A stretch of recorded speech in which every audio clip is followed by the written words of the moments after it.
Hello friends, कैसे हैं आप लोग। उम्मीद करता हूँ बहुत अच्छे होंगे। पढ़ाई वढ़ाई आपकी अच्छी चल रही होगी। चलिए, हम भी आपकी पढ़ाई में एक नई चीज़ जोड़ देते हैं आज से। और आपकी बहुप्रतीक्षित सामान्य अध्ययन की निशुल्क टेस्ट सीरीज आज से प्रारंभ हो चुकी है।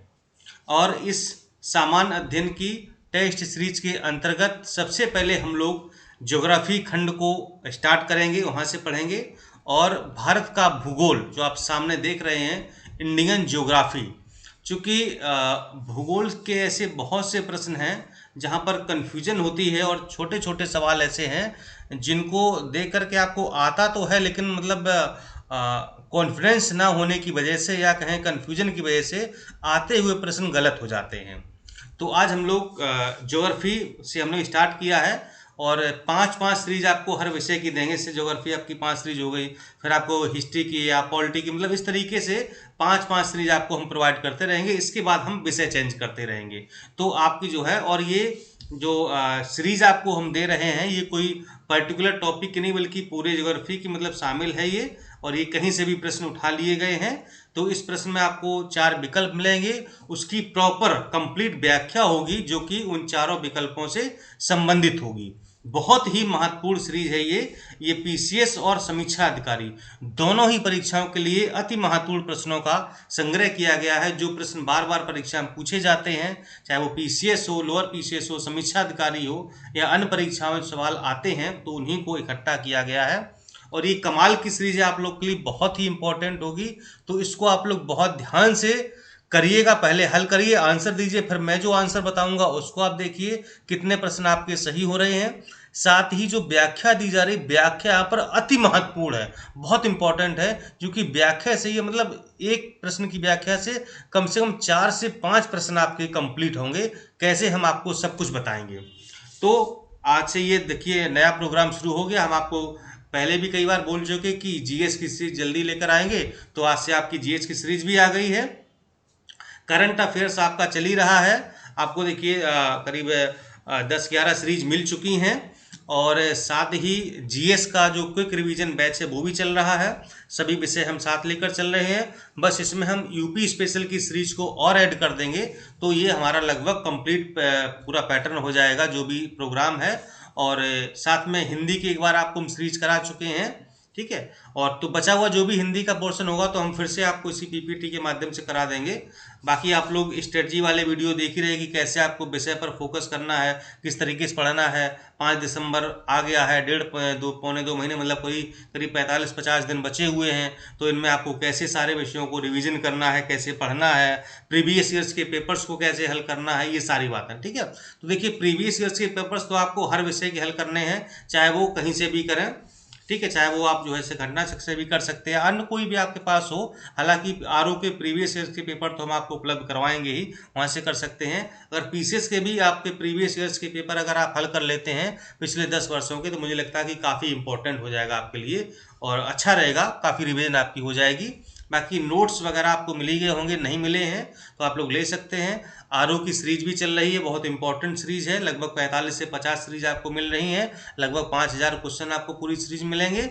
साथ ही पीसीएस की सीरीज भी चल रही है अलग से, जो 24 अक्टूबर को एग्जाम है।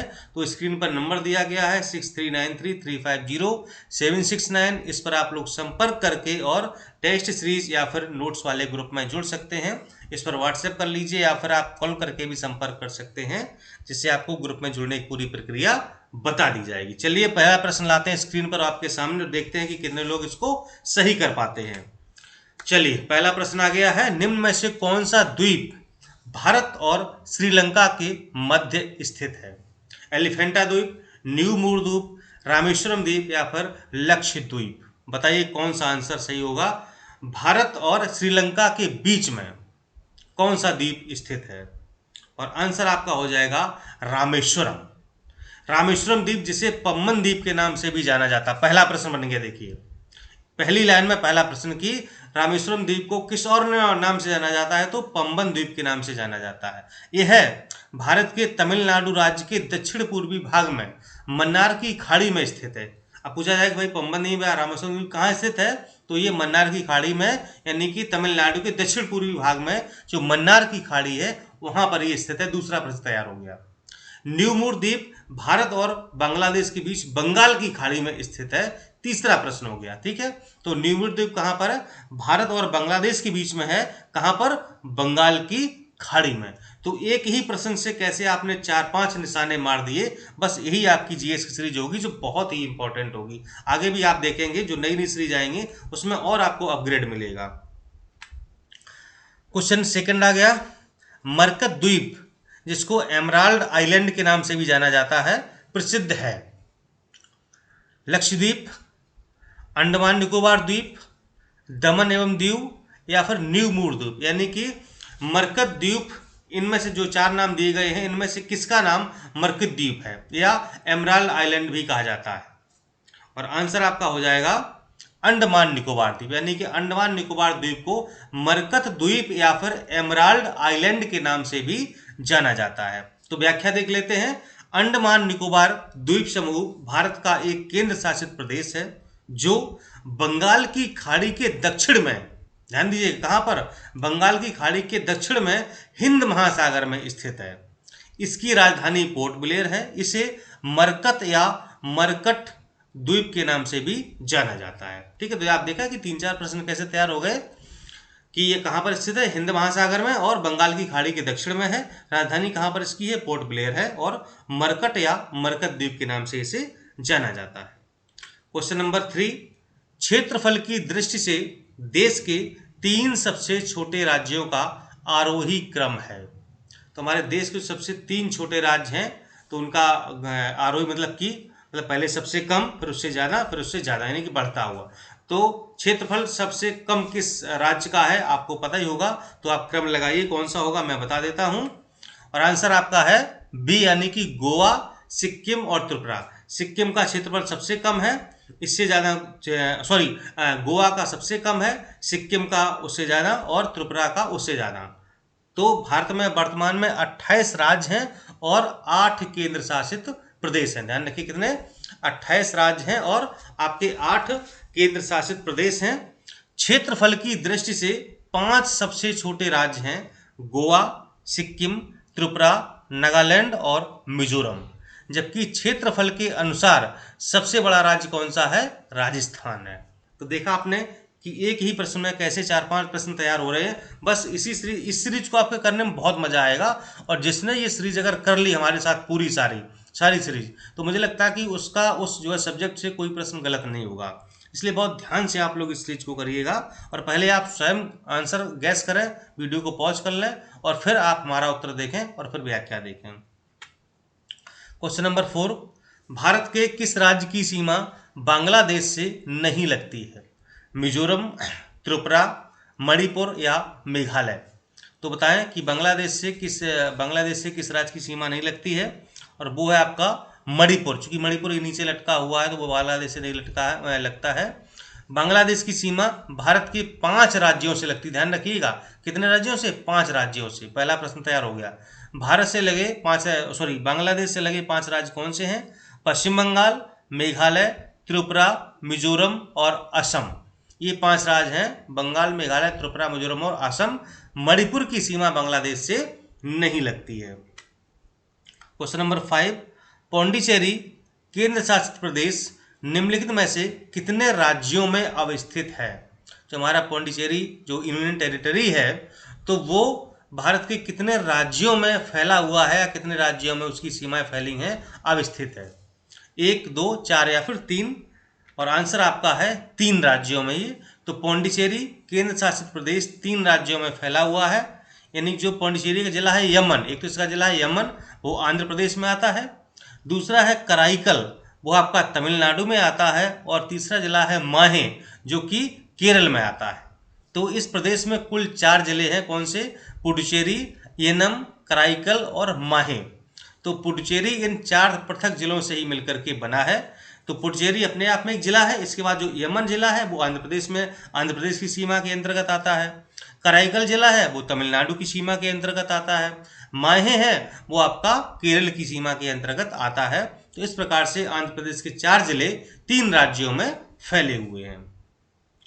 क्वेश्चन नंबर 6, निम्न में से किस राज्य की सीमा से अधिकतम संख्या में अन्य राज्यों की सीमा लगती है, यानी कि किस राज्य की सीमा अधिकतम संख्या में अन्य राज्यों की सीमा से लगती है? मध्य प्रदेश, उत्तर प्रदेश, हिमाचल प्रदेश या फिर महाराष्ट्र? और आंसर आपका हो जाएगा उत्तर प्रदेश। तो उत्तर प्रदेश सर्वाधिक राज्यों के साथ अपनी सीमाएं साझा करता है। ये प्रश्न था। यह 9 राज्यों एवं केंद्र शासित प्रदेशों के साथ अपनी सीमा साझा करता है। यहाँ पर जो 9 राज्य एवं केंद्र शासित, यानी कि 8 राज्य हैं और एक जो है केंद्र शासित प्रदेश है, वो है आपका दिल्ली है। ठीक है, तो कंफ्यूज मत होना। यहाँ पर 8 राज्य हैं और एक आपका केंद्र शासित प्रदेश है। और 8 राज्य कौन कौन से हैं? उत्तराखंड, हिमाचल प्रदेश, हरियाणा, दिल्ली, राजस्थान, मध्य प्रदेश, छत्तीसगढ़, झारखंड और बिहार। इन 8 राज्यों की सीमा लगती है और एक आपका दिल्ली जो है ना, वो आपका क्या है? केंद्र शासित प्रदेश है। तो अगर कुल पूछा जाए राज्य और यूनियन टेरिटरी तो 9 हो जाएंगे। राज्यों की बात की जाए तो 8, यूनियन टेरिटरी 1। ठीक है, और अंतर्राष्ट्रीय दृष्टि से इसकी सीमा नेपाल से लगती है। यूपी की जो सीमा वो नेपाल से भी लगती है। यानी कि अगर पूछा जाए कि उत्तर प्रदेश की सीमा किस देश से लगती है, तो आप कहेंगे नेपाल से। क्वेश्चन नंबर 7, क्षेत्रफल की दृष्टि से भारत का सबसे जिला निम्न में से कौन सा है? बस्तर, कच्छ, जैसलमेर या फिर बाड़मेर? और आंसर आपका हो जाएगा कच्छ। तो संपूर्ण भारत का क्षेत्रफल कितना है? 32,87,263 वर्ग किलोमीटर। ये ऑथेंटिक भारत का क्षेत्रफल है। भारत में क्षेत्रफल की दृष्टि से सबसे बड़ा जिला कच्छ है, जो कि गुजरात में स्थित है, गुजरात का जिला है। दूसरा सबसे बड़ा जिला लेह है, जो कि आपका लद्दाख में है। और क्षेत्रफल के अनुसार सबसे छोटा जिला है वो आपका माहे है, जो कि पुडुचेरी के अंतर्गत आता है। अभी मैंने आपको हाल ही में बताया था। ठीक है, ये व्याख्या हो गई। क्वेश्चन नंबर 8 पर आते हैं।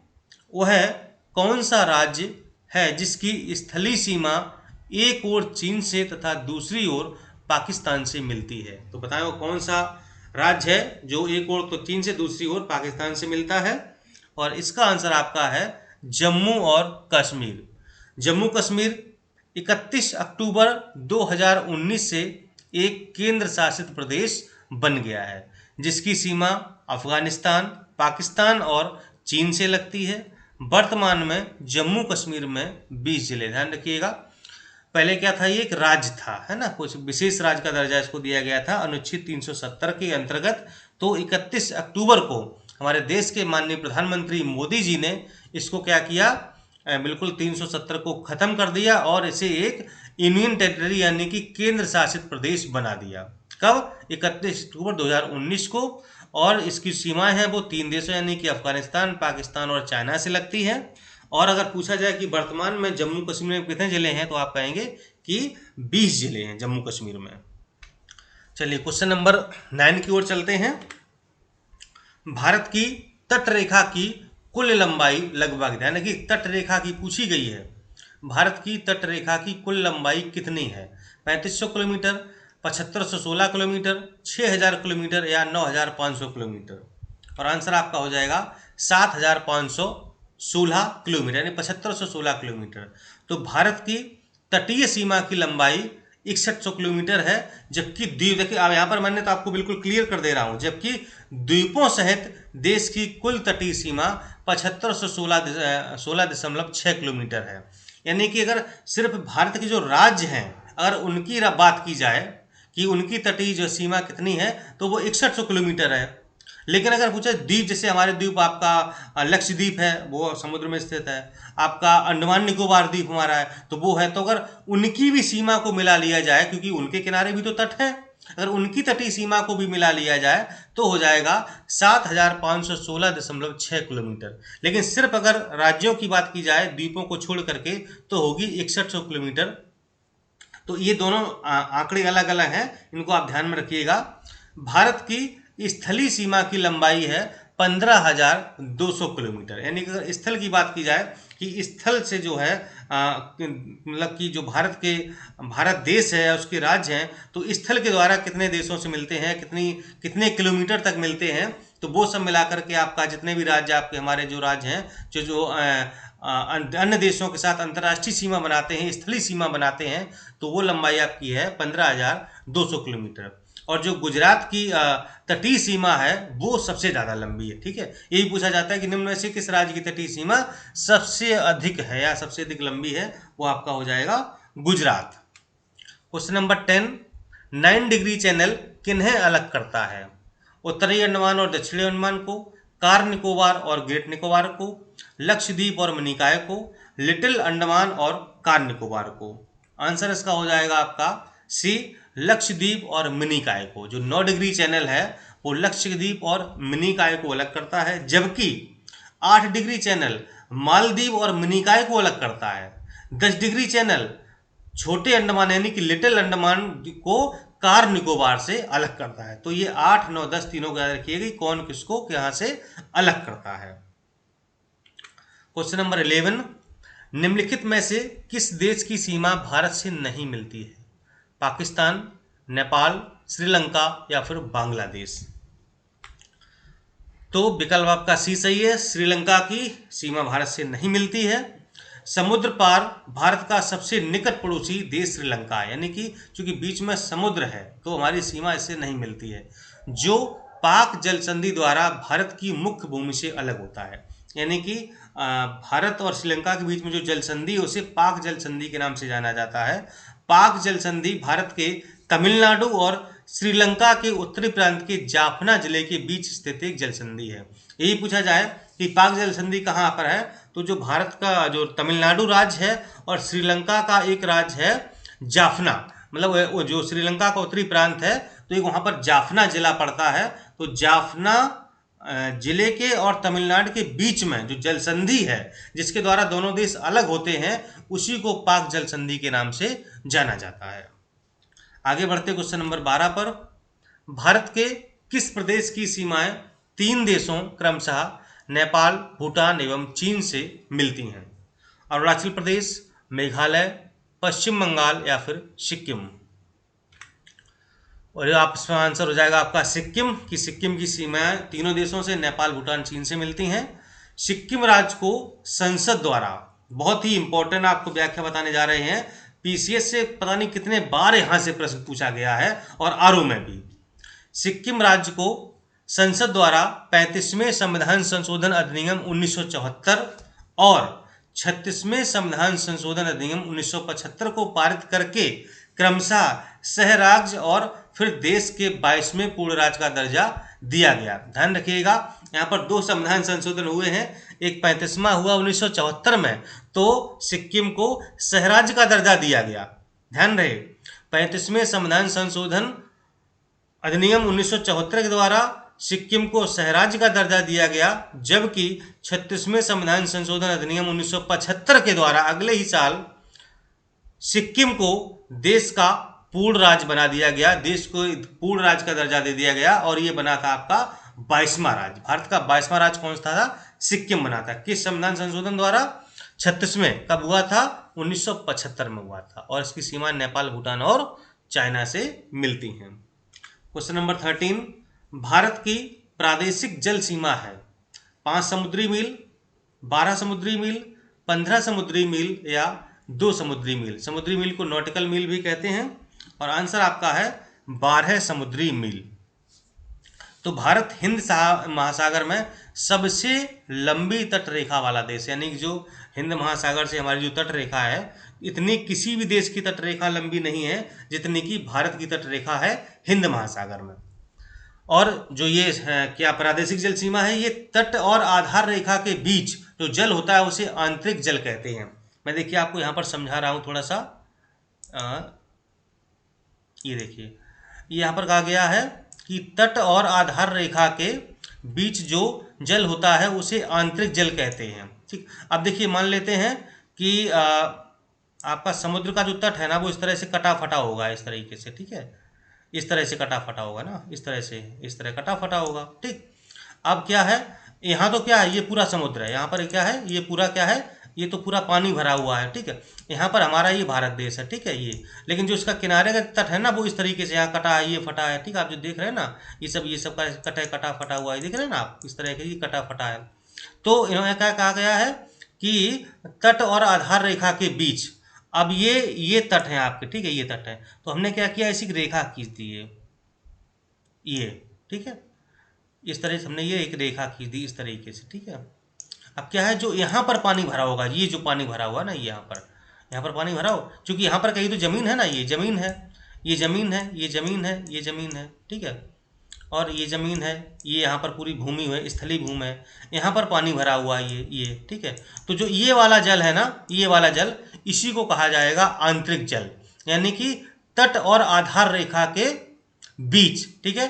तो ये हमारा यहाँ पर तट था और हमने आधार रेखा यहाँ पर खींची है, ये हमारा तट हो गया, ठीक है। और ये हमारी आधार रेखा है, तो जो यहाँ पर आधार रेखा, तो यानी कि इस तट और आधार रेखा के बीच में जो जल है ना, ये वाला जल, इसी को हम क्या कहेंगे, आंतरिक जल कहेंगे, ठीक है। तो भारत की आधार रेखा से समुद्र में 12 मील। अब आधार रेखा कहाँ पर है, आधार रेखा आपकी ये है, तो यहाँ खींच दो, ये समुद्र है ना, ये मान लेते हैं यहाँ पर 12 मील, ठीक, कितना हो गया, 12 मील, ठीक है। तो भारत की आधार रेखा से समुद्र में 12 मील, 12 समुद्री मील, यानी कि 12 नॉटिकल मील तक क्या है, ये प्रादेशिक समुद्री सीमा है। ये तो यहाँ पर क्या हो जाएगी, ये आपकी प्रादेशिक समुद्री सीमा यहाँ तक है, यहाँ तक, ठीक है। ये लाइन खींच दो, तो ये क्या हो गई, यहाँ पूरा पानी भरा हुआ है, पानी है, ठीक है। ये क्या है, ये आपकी प्रादेशिक समुद्री सीमा हो गई है। और आधार रेखा से समुद्र में 200 समुद्री मील तक भारत का अनन्य आर्थिक क्षेत्र होता है, ठीक है, एक्सक्लूसिव इकोनॉमिक जोन होता है। तो कहाँ से, आधार रेखा से अगर देखा जाए तो 200 किलोमीटर तक आप इस तरह खींच देंगे, 200 तक, तो क्या हो जाएगा आपका ये अनन्य, यानी कि EEZ, अनन्य आर्थिक क्षेत्र कहाँ तक होता है भारत का, 200 समुद्री मील तक होता है। चलिए हम लोग वापस आते हैं, फिर से इसको साफ कर देते हैं। तो ये आप समझ गए होंगे ना, ये भारत की प्रादेशिक जल सीमा कहाँ तक है, 12 समुद्री मील तक है। क्वेश्चन नंबर 14 पर आते हैं। निम्नलिखित देशांतरों में कौन सा भारत की प्रधान मध्याह्न रेखा कहलाती है, और आंसर आपका है 82 डिग्री 30 मिनट पूर्वी। तो 82 डिग्री 30 मिनट पूर्वी देशांतर रेखा को भारत की मानक समय रेखा माना गया है। यह रेखा उत्तर प्रदेश के नैनी यानी कि प्रयागराज से होकर के गुजरती है। प्रयागराज में एक जगह है, नैनी पड़ता है, कस्बा है, मतलब ये उसके देखेंगे आप तो यमुना नदी है, उसके पार में है ये। उत्तर प्रदेश के अलावा यह रेखा मध्य प्रदेश, छत्तीसगढ़, आंध्र प्रदेश एवं उड़ीसा से होकर के गुजरती है। क्वेश्चन नंबर 15 पर आते हैं। निम्न में से भारत का कौन सा राज्य कर्क रेखा के उत्तर में स्थित है, त्रिपुरा, मणिपुर, मिजोरम या फिर झारखंड। तो बताइए भाई, कौन सा राज्य भारत का जो कर्क रेखा के उत्तर में स्थित है। इसके लिए आपको एटलस का सहारा लेना पड़ेगा। एटलस में देखिएगा कि कर्क रेखा कहाँ से होकर गुजर रही है। आंसर आपका है मणिपुर, कर्क रेखा के उत्तर में अवस्थित है, मणिपुर आ जाएगा आपका आंसर। नेक्स्ट है, भारत तथा पाकिस्तान के मध्य सीमा रेखा एक उदाहरण है, अध्यारोपित सीमा का, पूर्ववर्ती सीमा का, अवशिष्ट सीमा का या फिर परवर्ती सीमा का। तो भारत और पाकिस्तान के मध्य सीमा रेखा खींची गई वो किसका एग्जाम्पल है। तो अब देखिए यहाँ पर आंसर आपका जो हो जाएगा वो है आपका, ये आपका जो है आंसर है अध्यारोपित सीमा। तो भारत और पाकिस्तान के मध्य में जो सीमा वो कैसी है, अध्यारोपित सीमा है। अध्यारोपित सीमा एक ऐसी सीमा होती है जिन्हें वहाँ के निवासियों द्वारा निर्धारित ना करके किसी बाहरी शक्ति द्वारा आरोपित की जाती है। यानी कि अब चूंकि भारत और पाकिस्तान के मध्य में ये जो सीमा है, जो भी LOC कहलाया, मतलब जो भी रेखा है, ठीक है, तो उसको जो है किस सीमा का नाम, किस के नाम जानते हैं, अध्यारोपित सीमा के नाम से जानते हैं, क्योंकि ये रेखा भारत या पाकिस्तान के लोगों के द्वारा नहीं बल्कि बाहरी शक्तियों द्वारा, बाहर के लोगों के द्वारा ये सीमा इन दोनों देशों के ऊपर आरोपित की गई थी।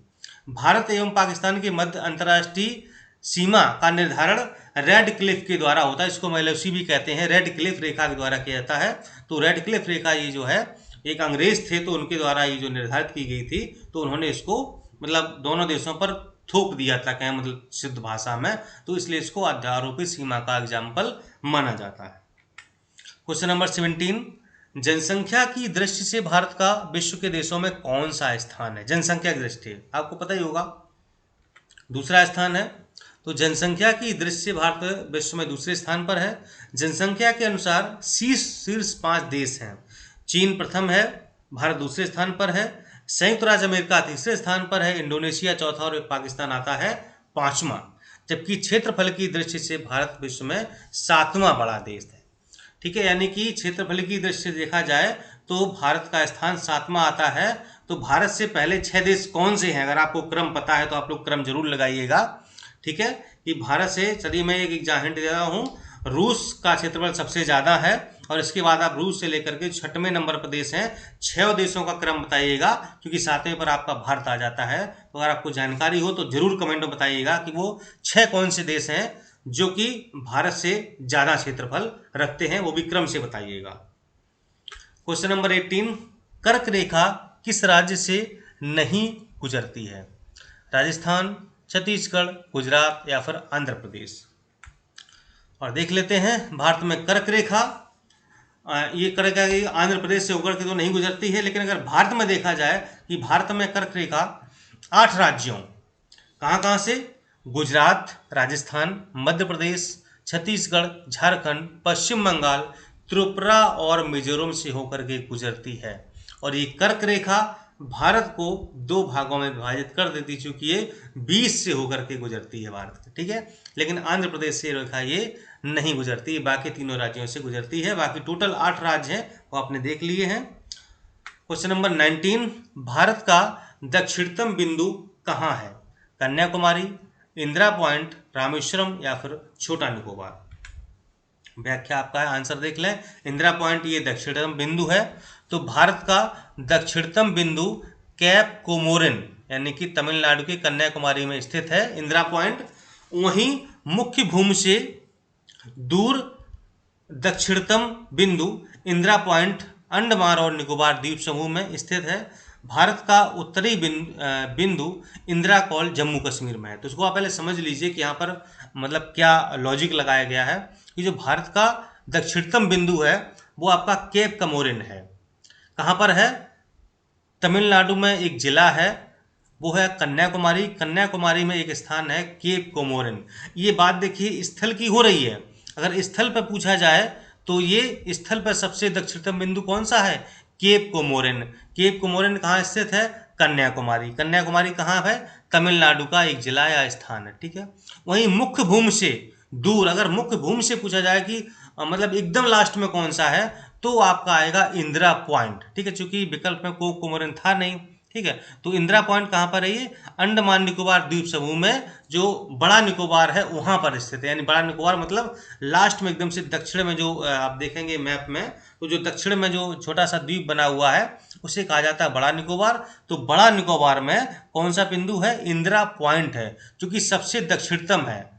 ये मतलब ये देखिए वो समुद्र की बात है, पानी की बात होगी ना, मतलब वो मुख्य भूमि से अंदर है। और अगर मुख्य भूमि पूछा जाए तो आपका केप कोमोरिन हो जाएगा। इसी प्रकार जो भारत का उत्तरी बिंदु है वो आपका जम्मू कश्मीर में है और उसका नाम है आपका इंदिरा कॉल। ठीक है, तो ये आप जो है तीनों चीजें समझिए कि केप कोमोरिन, इंदिरा पॉइंट और इंदिरा कॉल। केप कोमोरिन दक्षिण में दक्षिणतम बिंदु है लेकिन स्थल पे है।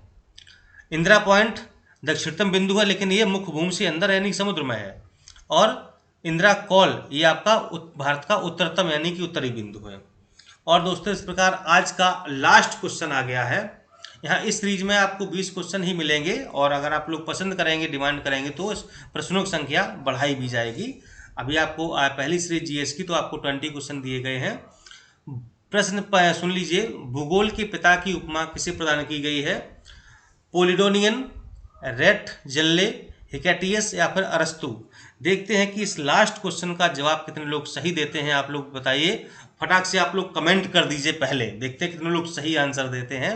देखिए आप क्या कमेंट करते हैं और चलिए फिर देखते हैं आंसर इसका क्या होगा। और आज की सीरीज कैसी लगी जरूर बताइएगा।